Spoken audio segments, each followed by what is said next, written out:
arson, rioting, and violence in different parts of France eased somewhat yesterday. But the uneasy questions the violent protests have raised are bound to trouble the French authorities for quite some time to come. It's because there are no easy answers to these questions. The French know, the world knows, that it is just not a law and order situation, a temporary conflagration due to an one-off tragedy. It's much more than that. Just see the sequence of events. A French police officer, a Christian white police officer, kills a teenager, a black and a Muslim teenager. What was the crime of the young boy of Algerian and Moroccan descent? He jumped a red light and did not stop when the police tried to hail him down. The question is, do you kill a traffic signal violator in point-blank range? Isn't there a concept of proportionate punishment? This is the question that incited the African Muslim community. The result was large-scale violence in different parts of France. The death of the teenager, Nahel, was just the spark on a tinderbox that was ready to explode. It was an explosion of general anger against the police discrimination and against the racial inequities.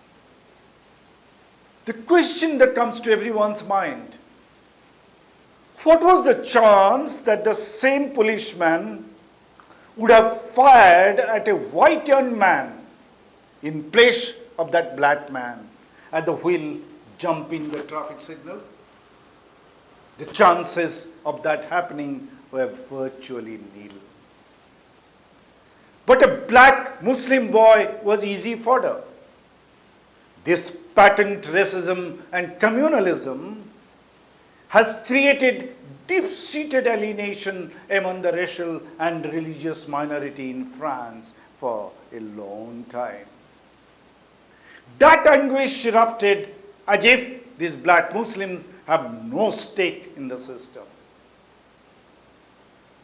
The violence must be condemned in no uncertain terms, because violence has no place in a democratic, civilized society. But this violence must not be dismissed as a mere law and order problem.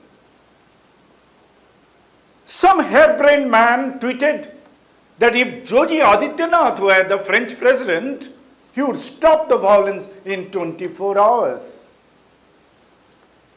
It was indeed astonishing that Adityanath's office responded to that dunderhead with a self-congratulatory tweet that said,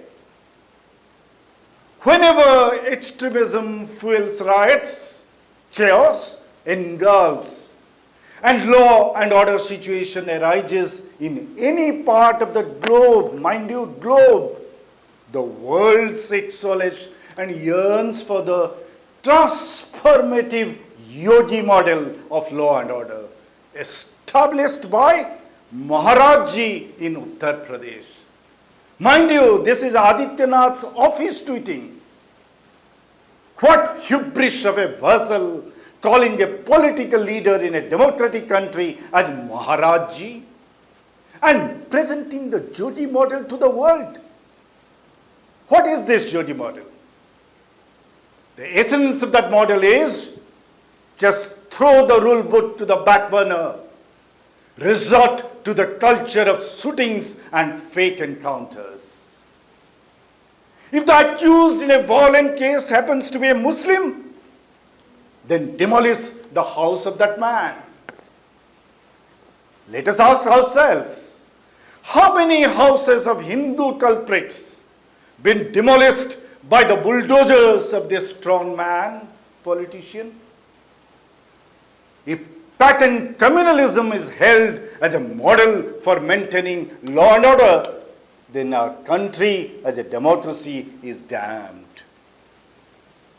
We must remember that by systematically discriminating against the religious minorities, we are creating a powder-gate situation which may erupt years later, exactly the same way as the minorities in France have conflagrated the situation in whichever towns they are in a sizable number.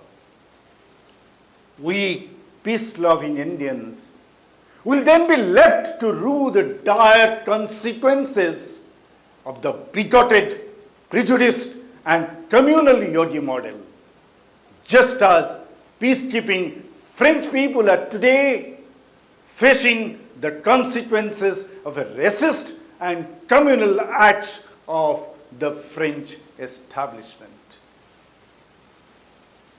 France is at least better than India. It did not shut down internet despite the nationwide rioting.